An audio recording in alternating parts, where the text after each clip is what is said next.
کما کتب علی الذین من قبلکم، جیسے کہ یہ فرض کیا گیا تھا ان پر جو تم سے پہلے تھے، یعنی یہود اور نصارہ، ان پر بھی یہ روزہ جو ہے یہ فرض تھا۔ البتہ احکام مختلف ہو گئے، جیسے جمعے کا دن اور جمعے کو چھوڑ کر یہودیوں نے سبت کا دن اختیار کیا، عیسائیوں نے جو ہے وہ سنڈے کو اختیار کر لیا، لیکن احکام میں فرق ہے۔ وہاں پورے سبت کے دن، ہفتے کے دن کاروبار دنیاوی مطلقاً حرام، لیکن ہمارے ہاں شریعت کے اندر آسانی پیدا کی گئی کہ صرف جمعے کی اذان سے لے کر نماز ادا ہو جانے تک وہ حرام ہے، لیکن باقی یہ ہے کہ اس سے پہلے بھی اگر کرو اور بعد میں جب فَإِذَا قُضِيَتِ الصَّلَاةُ فَانتَشِرُوا فِي الْأَرْضِ وَابْتَغُوا مِن فَضْلِ اللَّهِ، جب نماز ادا ہو چکے تو جاؤ، منتشر ہو سکتے ہو زمین میں اور اللہ تعالیٰ کے فضل کو تلاش کر سکتے ہو۔ تو اسی طریقے سے اگرچہ حکم روزہ جو ہے وہ تو سابقہ امتوں میں بھی تھا، لیکن یہ اس کے احکام جو ہے ان کے اندر تغیر و تبدل ہے۔ کتب علیکم الصیام کما کتب علی الذین من قبلکم لعلکم تتقون، تاکہ تمہارے اندر تقوی پیدا ہوتا ہے۔ اب یہ ہے حکمت صوم کی پہلی آیت۔ تقوی کسے کہتے ہیں؟ بچنا۔ کس چیز سے بچنا؟ اللہ نے جو چیزیں حرام کی ان سے بچنا، اللہ کے احکام کو توڑنے سے بچنا۔ دیکھیے یہ لفظ جو ہے اس کا مادہ ہے وا، قاف اور یا، وقا۔ وقا یقی کے معنی ہے کسی کو بچانا۔ ہم دعا مانگتے وقنا عذاب النار، اے اللہ ہمیں آگ کے عذاب سے بچا لے، لیکن اتقا بنتا ہے باب افتعال، واو تے میں شامل ہو گئی تو اتقا، اور اسی سے تقوی ہے۔ تقوی کے معنی کیا ہے؟ بچنا، خود بچنا۔ وقا یقی دوسرے کو بچانا۔ بچنا اللہ کے احکام کو توڑنے سے، اللہ کی حرام کردہ چیزوں میں ملوث ہونے سے، اللہ کے غضب سے، غصے سے، اللہ کی ناراضگی سے، اور آخرت میں اللہ کے عذاب سے۔ یہ بچنے کی روش ہے، پوری زندگی میں بھی اس کو جاری رکھو۔ یہ تقوی زندگی میں کیا ہوگا؟ اللہ کے احکام کو توڑنے سے بچنا، اللہ کی حرام کردہ چیزوں میں ملوث ہو جانا، ان کا استعمال کرنا، کھانے پینے سے متعلق ہو یا وہ شہوت سے متعلق ہو یا کسی اور چیز سے متعلق ہو، اس سے بچنا۔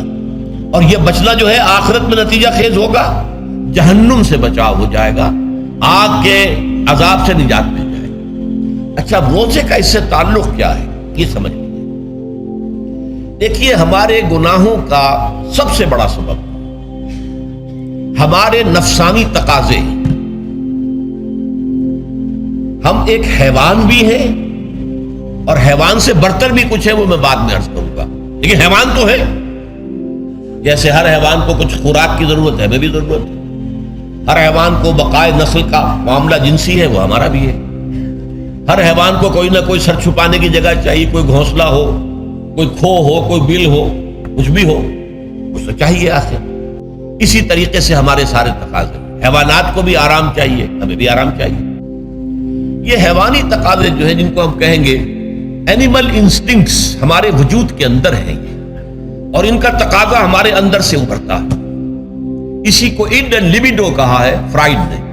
جدید نفسیات کا بابا آدم جو ہے وہ فرائڈ ہے، اس نے اسے اڈ اور لب سے تعبیر کیا، اس سے اوپر سیلف کو لایا ہے، اور اس کے بعد جو ہے وہ سپر ایگو ہے۔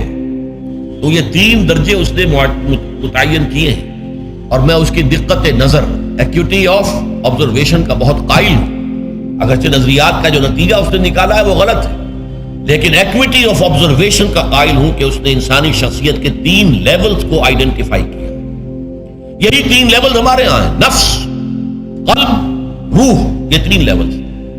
اس نے کہا اڈ اینڈ لیبیڈو یہ لوسٹ ہے، پھر ایگو، سیلف، پھر سپر ایگو۔ 3 لیول وہ بھی مانتا، اگرچہ ان کی تعبیر اس نے غلط کی ہے، لیکن جہاں تک اڈ اور لیبیڈو کی تعبیر ہے وہ صحیح ہے، وہ حیوانی تقاضے۔ اچھا ان حیوانی تقاضوں کے بارے میں یہ بات بالکل واضح رہنی چاہیے کہ یہ اندھے بہرے ہیں، انہیں صرف اپنی گریٹیفیکیشن، اپنے تسکین سے جو ہے ساری بحث ہے، اس سے کوئی غرض نہیں کہ حلال ذریعے سے ہو حرام ذریعے سے ہو۔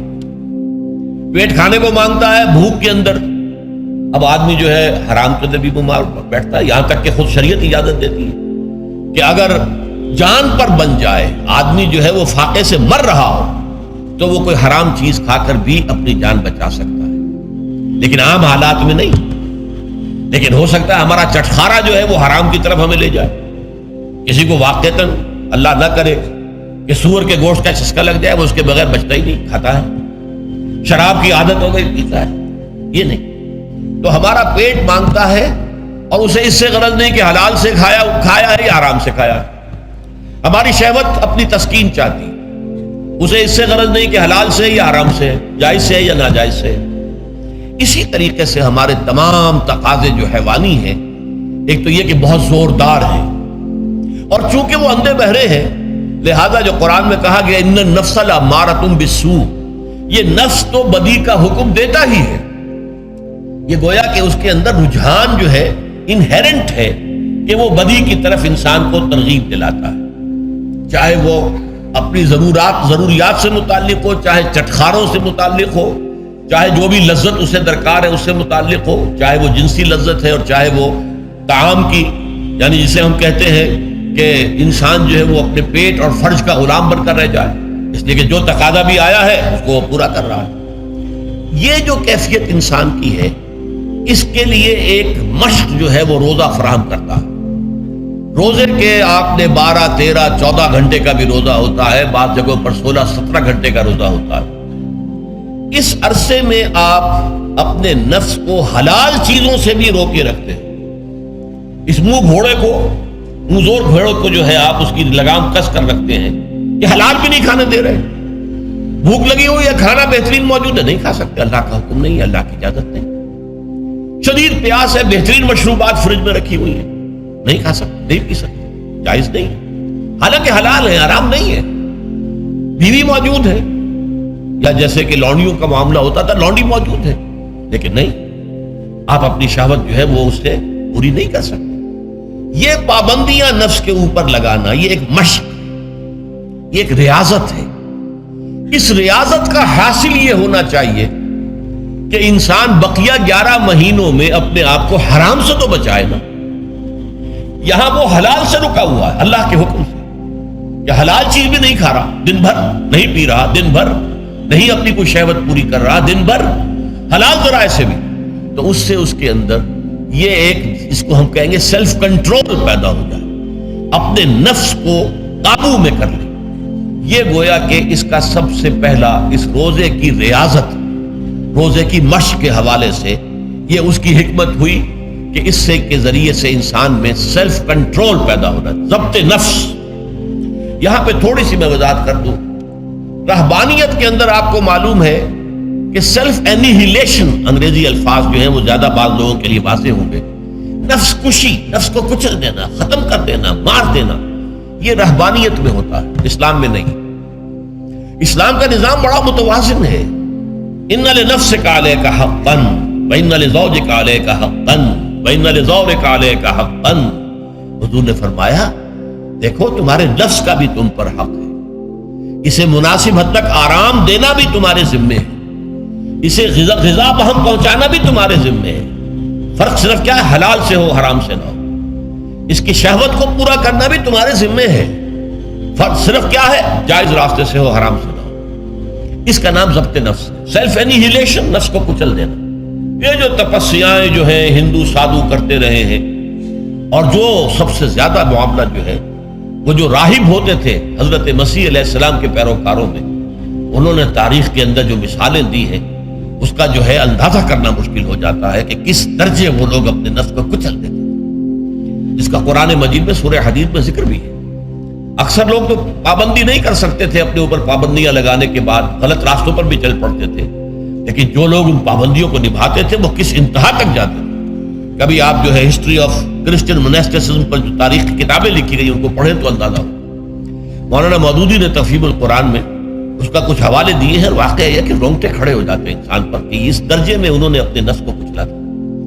ہمارے صوفیہ کے ہاں بھی بعض ایسی روایات صحیح ہیں یا غلط بیان کی جاتی ہیں، لیکن اسلام کا اصل معاملہ کیا ہے، توازن، اعتدال۔ تمہارے نفس کا بھی تم پر حق ہے، ان لنفسک علیک حق ہے، تمہاری بیوی کا بھی تم پر حق ہے، وان لزوجک علیک حق ہے، اور تمہارا جو بھی کوئی ملاقاتی آئے، کوئی دوست ہے، اس کا بھی زورک علیک حق ہو، زیارت کرنے کے لیے کوئی آیا اس کا بھی حق ہے، ان کے حقوق ادا کرو۔ حضرت عبداللہ ابن عمرو ابن العاص رضی اللہ تعالی عنہما صحابہ کرام میں اس اعتبار سے بہت ممیز تھے کہ ان پر عبادت جو ہے، عبادت گزاری کا اتنا غلبہ ہو گیا تھا، ہر روز روزہ رکھتے تھے اور رات کو پوری رات کھڑے رہتے تھے۔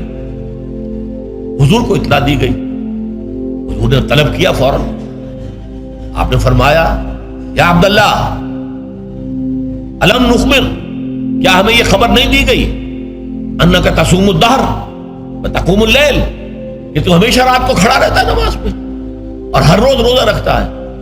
اب ظاہر بات ہے حضور کے حضور میں جھوٹ کیسے بولتے، ویسے بھی جھوٹ بولنے کا سوال نہیں صحابہ کے لیے، تو عرض کیا بلا یا رسول اللہ ایسے تو صحیح ہے، فرمایا لا تفعل، ہرگز ایسا مت کرو، فإن لنفسك عليك حقا وإن لزوجك عليك حقا وإن لزورك عليك حقا، تمہارے نفس کا بھی تم پر حق ہے، روزہ رکھو بھی اور افطار بھی کرو۔ بہترین روزہ جو ہے وہ حضرت داؤد علیہ السلام کا تھا، ایک دن روزہ رکھتے تھے، ایک دن افطار کرتے تھے، لیکن یہ ہے کہ آپ ہفتے میں 2 دن روزے حضور کے ہیں، سوموار کو اور جمعرات کو، مہینے میں 3 روزے یہ ہیں، اس میں گویا کہ سنت پر عمل بھی ہو جائے، لیکن یہ کہ ہمیشہ روزہ رکھنا، بلکہ یہاں تک کہا گیا ما ساما من سامت دہر، جو ہمیشہ روزہ رکھتا ہے اس نے کوئی روزہ رکھا ہی نہیں۔ کیا مطلب؟ یہ تو اس نے اپنی ہیبٹس بدل لی ہے، ہیبٹس ہو گئی ہیں یہ کہ سارا دن بھر نہیں کھانا، صبح کھانا شام کو کھانا، بس یہ تو اس نے اپنی ہیبٹ بدل لی ہے، روزہ ہیبٹ بن گیا اس کا۔ ما ساما من سامت دہر، جس نے ہمیشہ روزہ رکھا اس نے کوئی روزہ رکھا ہی نہیں، اس لیے کہ روزہ تو در حقیقت اس شخص پر شاخ گزرتا ہے جس کو عادت ہے دن میں کھانا کھانے کی، اس کو دن کے اندر 3 کھانے کھانے کی عادت ہے، تبھی تو وہ شاخ گزرے گا۔ اگر وہ عادت ہی آپ نے بدل لی ہے تو ظاہر بات ہے کہ پھر روزے کی جو برکت ہے وہ تو ظاہر نہیں ہوگی۔ تو بہرحال اس اعتبار سے غور کیجئے کہ یہ پہلا حکم جو ہے روزے کا، لعلکم تتقون، تاکہ تمہارے اندر تقوی پیدا ہو جائے، اپنے نفس پر کنٹرول پیدا ہو۔